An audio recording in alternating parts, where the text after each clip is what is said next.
Tvoj život nije linija niti krug, tvoj život je spirala. Spirala je osnovna struktura svesti, univerzuma, DNK, galaksija, biljaka, srca. Sve što raste, raste spiralno. A svest evoluira samo kada spiralizuje iskustvo, ne kada ga ponavlja. Misao nije neutralna, ona je energetski vektor, ili te vodi napred ka mogućnosti, ili unazad, u ego i prošlost. Misli koje dolaze ni od kuda nisu slučajne. To su impulsi iz kvantnog polja, singulariteta, kolektivne memorije. One te ne podsjećaju na staro, već te vode ka onome što tek dolazi. Ego koristi poznate misli da zadrži kontrolu. On analizira, tumači, pita zašto, ali time zatvara spiralu u krug. Svaka misao iz prošlosti je horizontalna oscilacija, a spirala ne ide unazad.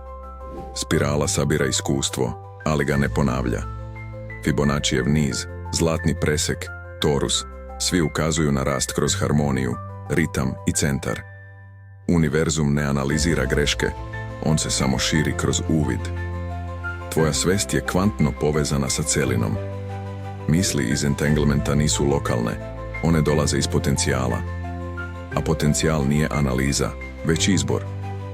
Probuđena bića ne pitaju zašto se ovo desilo, već šta sada biram da postanem. Ne zadržavaju strah, bol ili ljutnju, već ih transformišu. Misao je alat, ili za sabotažu ega, ili za samorast svesti. Kada prepoznaš misao koja te širi, prati je. Kada vidiš onu koja te sabija, transformiši je, spiralno, svesno. Jer tvoje misli su tvoja mapa stvaranja. Ako želiš da rasteš, spiralizuj svaki trenutak. Ne ponavljaj i ne osuđuj. Gledaj, razumi, transformiši. Spirala ne zna za poraz, samo za sljedeći nivo tvoje svesti.